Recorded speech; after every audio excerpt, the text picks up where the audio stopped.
Welcome to this episode of The Thoughtful Journey. Today, we're stepping into the controversial world of Niccolo Machiavelli, exploring his powerful insights about influence, reputation, and the nature of power itself. But before we dive in, let's briefly look back. In our previous episode, we explored the wisdom of Marcus Aurelius, a thinker who reminded us that our greatest strength lies not in controlling what happens around us, but in mastering how we respond to life's constant changes and uncertainties. Now, we move from stillness to strategy, from quiet reflection to active engagement. From the calm wisdom of Marcus Aurelius, we shift to the bold and often misunderstood ideas of Machiavelli. But first, allow me to clarify something important. This is not just a YouTube video. It's not a lecture. It's not a motivational speech. Life itself is already motivational enough. It pushes us, tests us, and often stretches us to our very limits. Each day brings new challenges, lessons, and opportunities. Sometimes life's greatest lessons come not from comfort, but from confronting difficulty head-on. And that's exactly why we're here.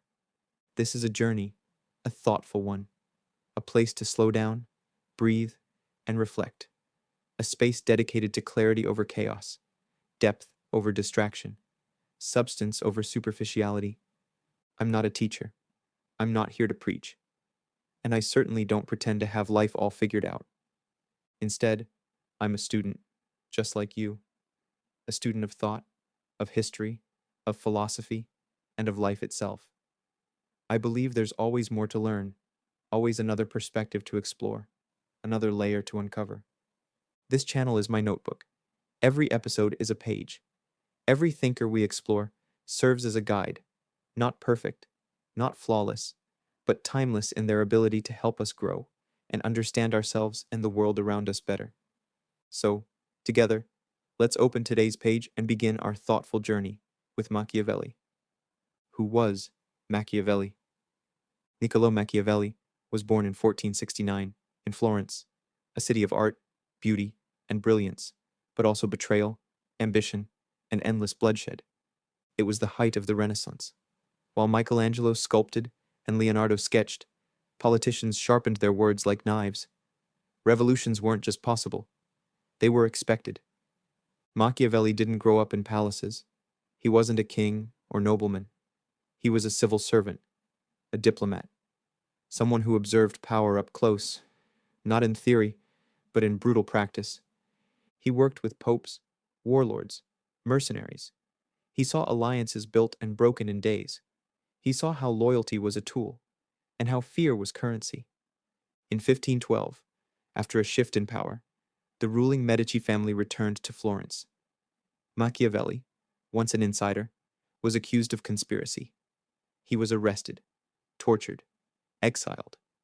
And in exile, he wrote his most famous and most feared work, The Prince.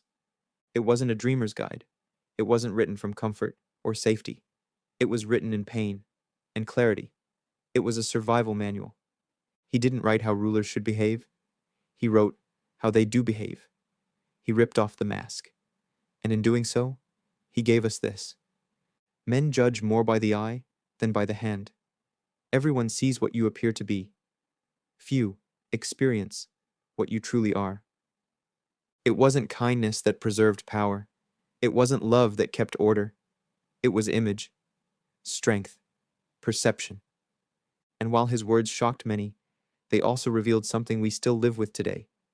People don't follow what's true. They follow what looks true. So what does that mean for us? Let's begin with the first lesson. Lesson 1. Appearance is power. In a perfect world, your character would effortlessly speak for itself. Your actions alone would introduce you, painting a clear and accurate portrait of your true self. Your honesty would resonate, your intentions would be transparent, and your consistency would unmistakably shape your reputation. But Machiavelli knew better.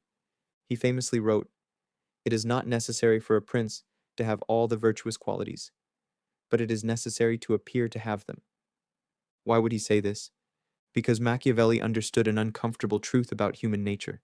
People rarely have the patience or willingness to look beneath the surface. They don't always take the time to thoughtfully examine your soul, your heart, or your genuine intentions.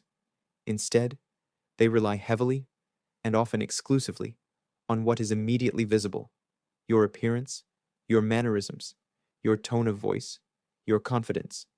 They judge quickly and instinctively, not by your deeper truths, but by the outward image you present.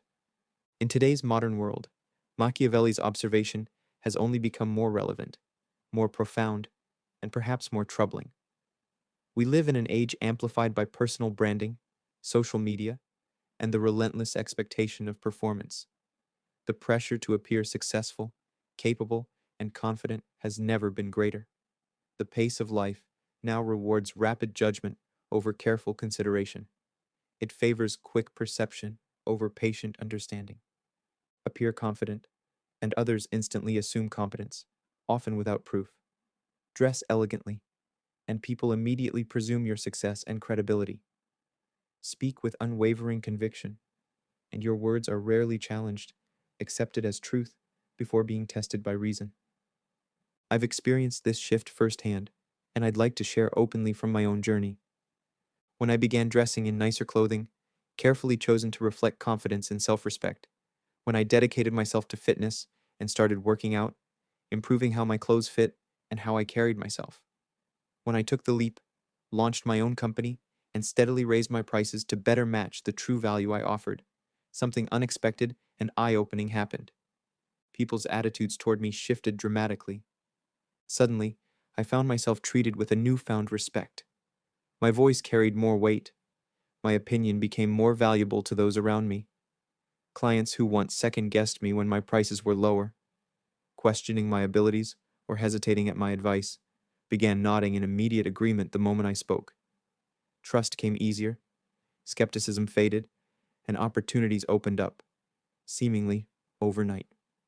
Yet, deep inside, nothing fundamental about who I was had changed. I was still the same person, the same skills, the same knowledge, the same core values, the same unwavering work ethic and determination.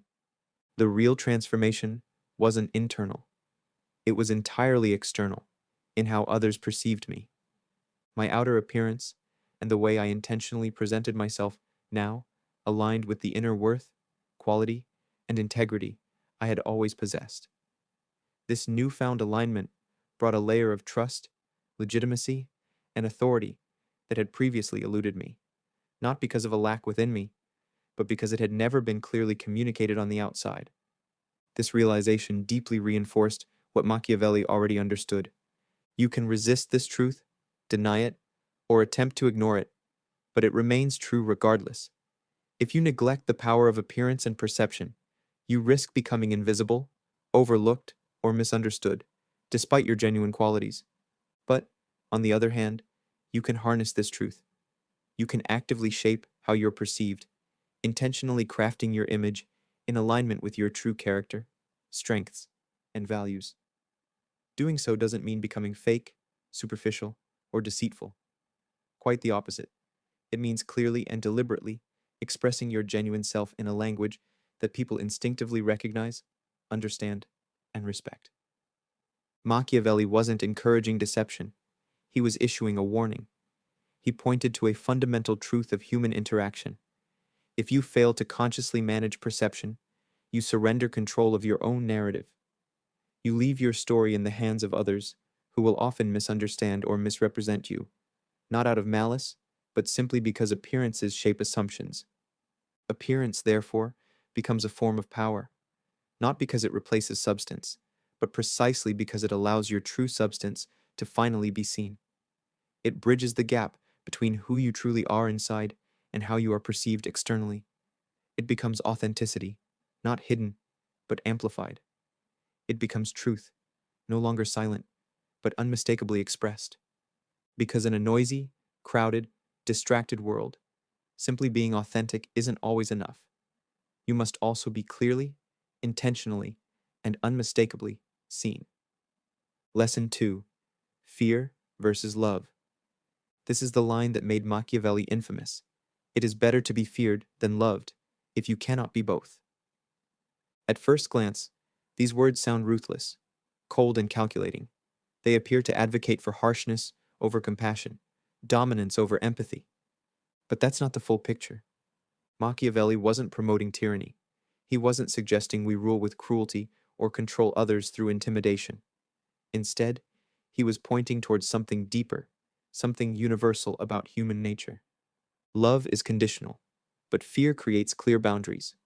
Think about it. Love, as powerful as it is, can often vanish the moment you disappoint someone. When situations become uncomfortable, difficult, or inconvenient, love frequently retreats. Affection can be fragile, dependent on mood, circumstance, and fulfillment of expectations. But fear, in the right measure, sets limits and boundaries. It fosters clarity, establishes respect, and maintains structure. It isn't about cruelty or punishment, it's about the firm understanding of where lines are drawn. And this insight isn't reserved just for kings, politicians, or CEOs. It's for everyone, especially people like I used to be. When I was younger, I was quiet, polite, and extremely well-mannered. I smiled often, even when I felt uncomfortable. I remained silent, even when people said things I deeply disliked or disagreed with, because that's how I was raised. Be a gentleman. Always be respectful. Avoid confrontation, especially with those older or more experienced than you. Don't escalate, they advised me. It's not worth it. Be the bigger person. And so, for many years, I was exactly that. I allowed others to interrupt me, to speak over me. I tolerated passive-aggressive comments, subtle disrespect, and jokes at my expense. And each time, I simply smiled, believing this politeness showed strength and virtue. But here's the painful truth I discovered. When you're overly polite, when you refuse to establish clear boundaries, people don't admire you as virtuous or mature. Instead, they interpret kindness as weakness. They label you as soft, naive, even easy to manipulate. The world doesn't always reward genuine kindness. Often, it tests it. It pushes to see how far you can bend before you finally stand up for yourself.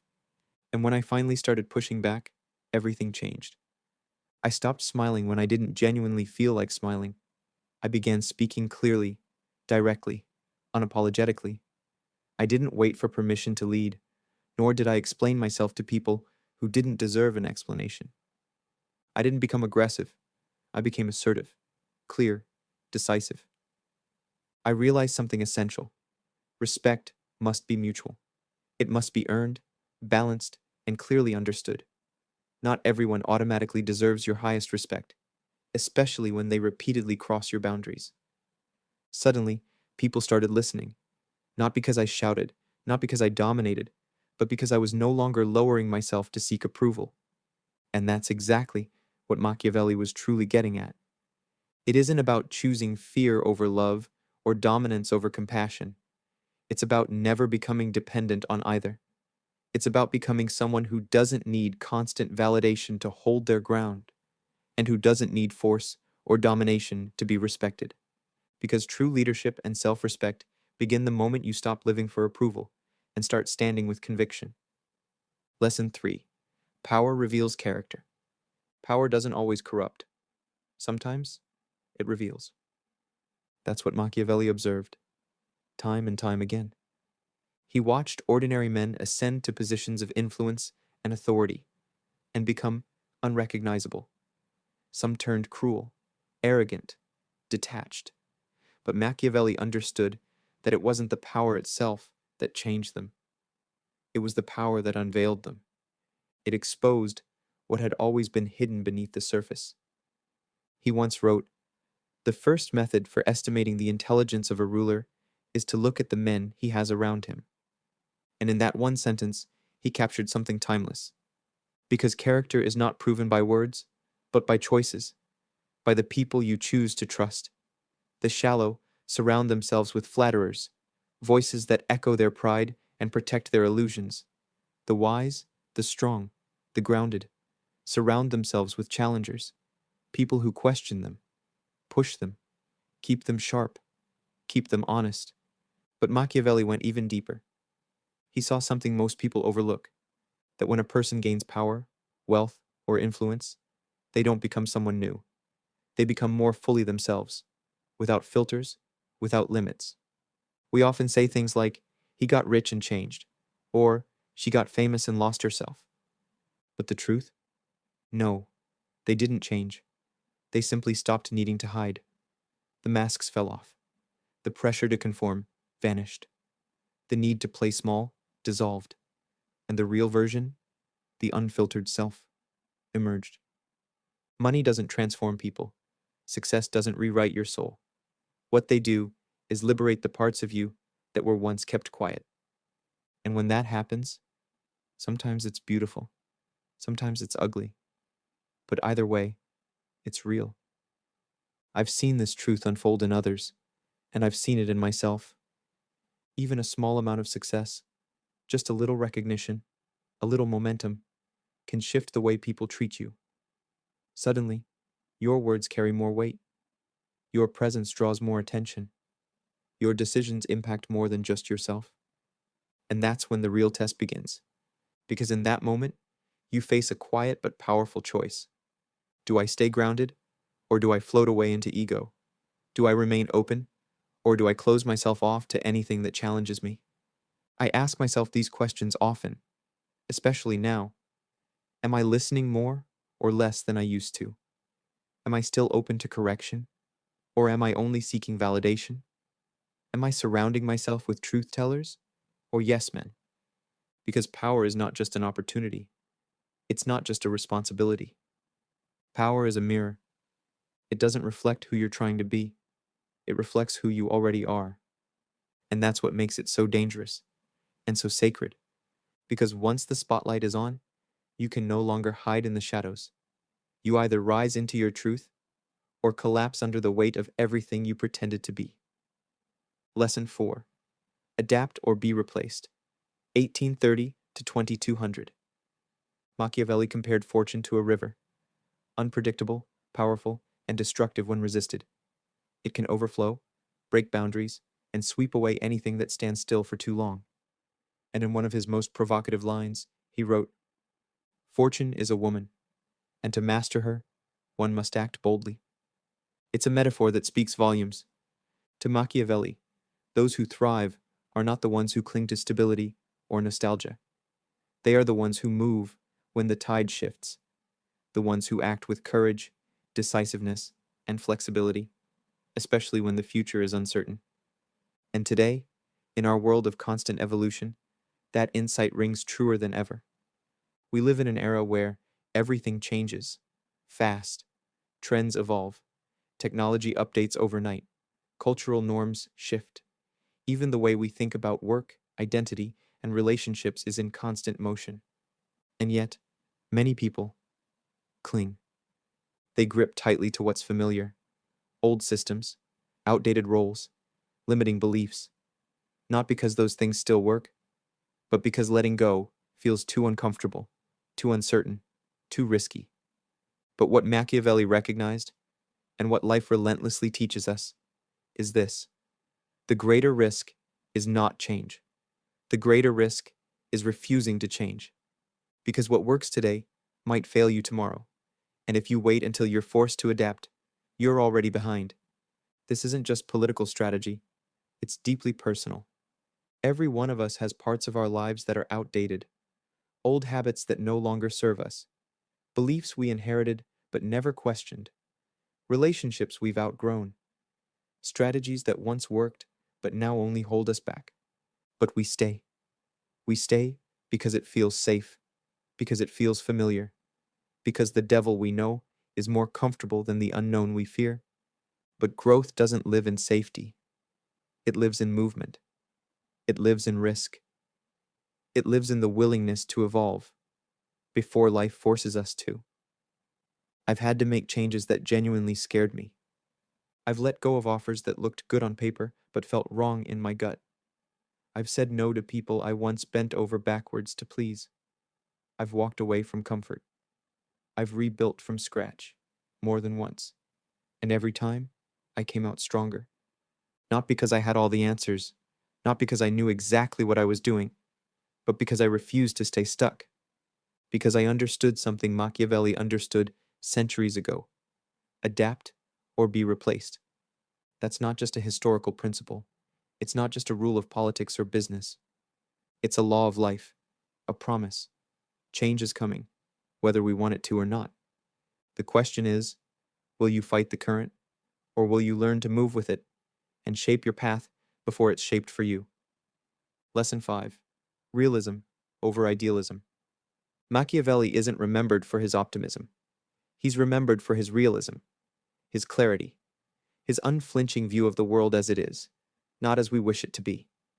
He wrote, "The way men live is so far removed from the way they ought to live, that he who lives by what ought to be will bring about his own ruin." It's a hard truth, but sometimes it's the hard truths that we need most, especially now, because we live in an age of illusion, an era where highlight reels are mistaken for reality. Social media shows us curated perfection, perfect timing, perfect confidence, perfect execution. And the result?